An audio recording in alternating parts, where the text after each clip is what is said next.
every so often someone comes along who changes the world a little.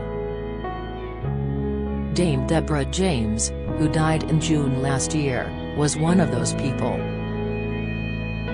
When the computer science teacher was diagnosed with stage 4 bowel cancer, it became her mission not only to educate people on how to look out for the brown cancer but also, as a byproduct, to appreciate every little thing life has to offer.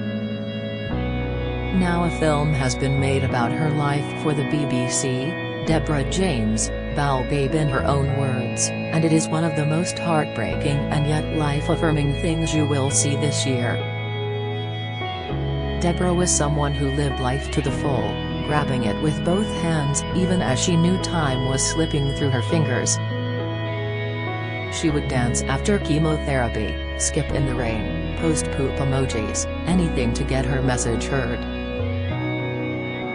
She documented it all on her Instagram page, which had nearly 1 million followers. In one of the first scenes of the short movie, Deborah is filmed going for yet another bout of chemotherapy, her hands shaking as she rattles around a huge bag to find her lipstick. Any cancer patient has so many drugs, I have to take them all the time. It's like this relentless everyday routine, she tells the camera. My bag is also full of makeup because it hides the fact that I look like I had a raging temperature of 40 degrees an hour ago.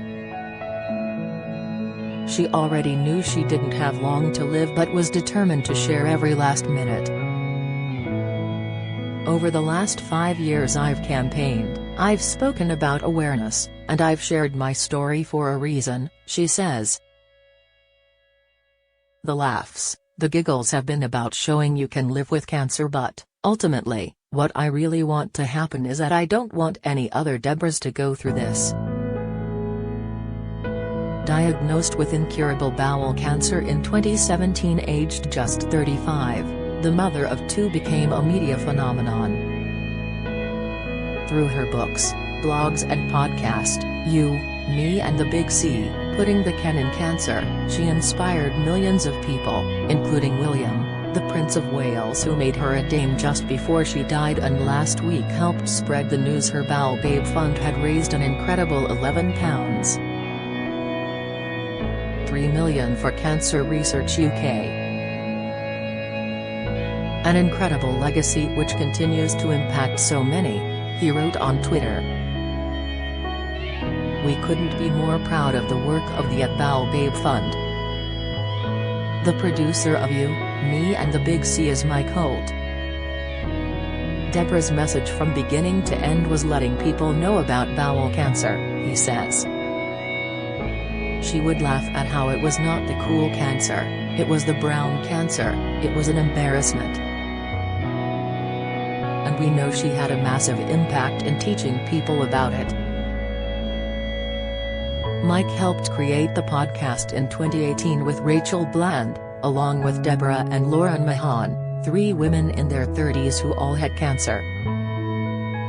It was an immediate hit, no subject was off limits, and won numerous awards. But just a few months after it was created, Rachel died of her breast cancer.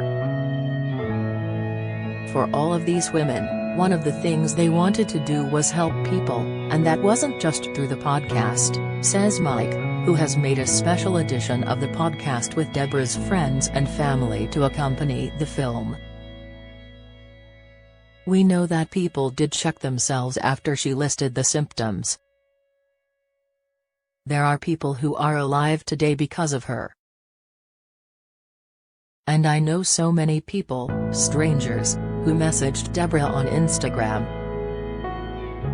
She always got back to them. After she died, more people came out than we could ever have imagined, saying they'd chatted to her, even when she was very sick. She had this boundless energy to want to connect with people, advise them, and make sure they weren't suffering too badly if they were on their own. The film, which comprises family photos and videos, elements of her podcast, messages and videos to friends and footage from the last few months of her life, was the brainchild of BBC Storyville Commissioner Lucy Kahn. Lucy got to know Deborah after her own brush with cancer. "I was diagnosed with breast cancer just before the first lockdown and I didn't know anyone who had cancer," she explains. "I started listening to you, Me and the Big C, and following all the presenters on Instagram.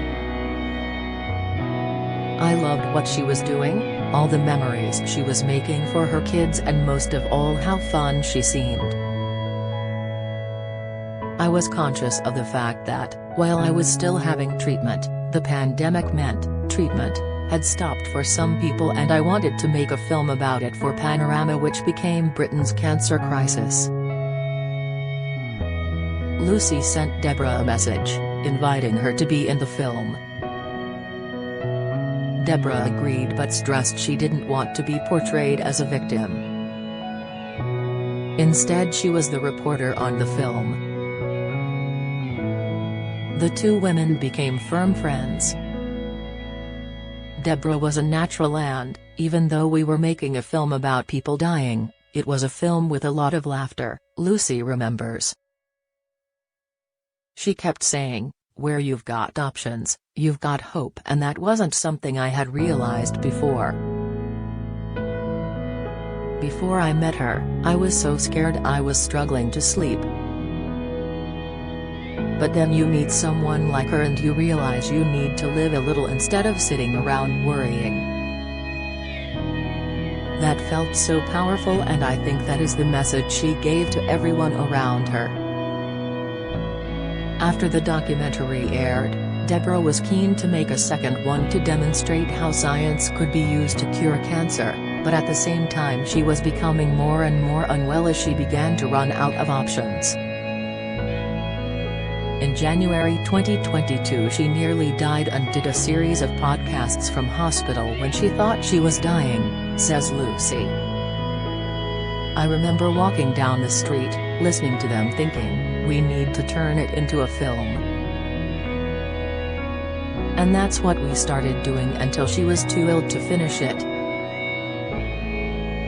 Even towards the end, last May, Deborah was inspiring her friends. She sent all her friends a message on the Thursday saying she was dying, but by the Monday she'd launched the Bal Babe Fund and gave everyone something to do, Lucy explains. "I knew I had to finish the film because, at the heart of the science message that she wanted to put across, is the funding that it requires."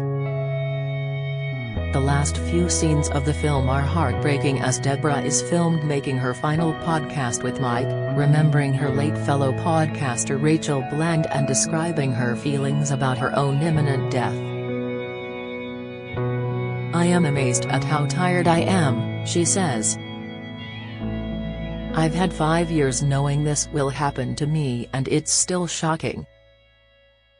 I am currently in a state of doing death admin, which I remember distinctly Rachel talking about. She is always in my mind. How brave she must have been, because I don't feel that brave. Maybe she'll meet me on the other side and she'll be like, wow, better late than never. I suppose that's it from me. I can't believe it.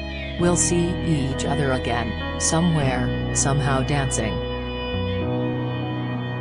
And until then, please, please just enjoy life, because it is so precious. All I want right now is more time and more life. Oh, and also, check your boo." Deborah died on June 28 last year, aged just 40, leaving her husband Sebastian and her teenage children Hugo, 15, and Eloise, 13, and an astonishingly courageous legacy.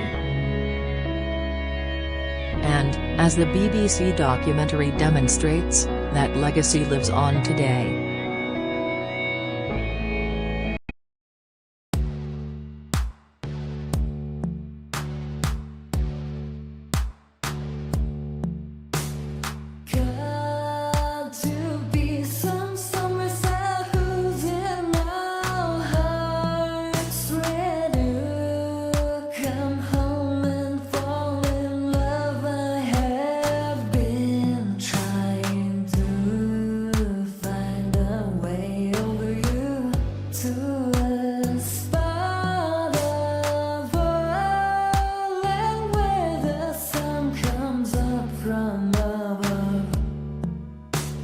melted.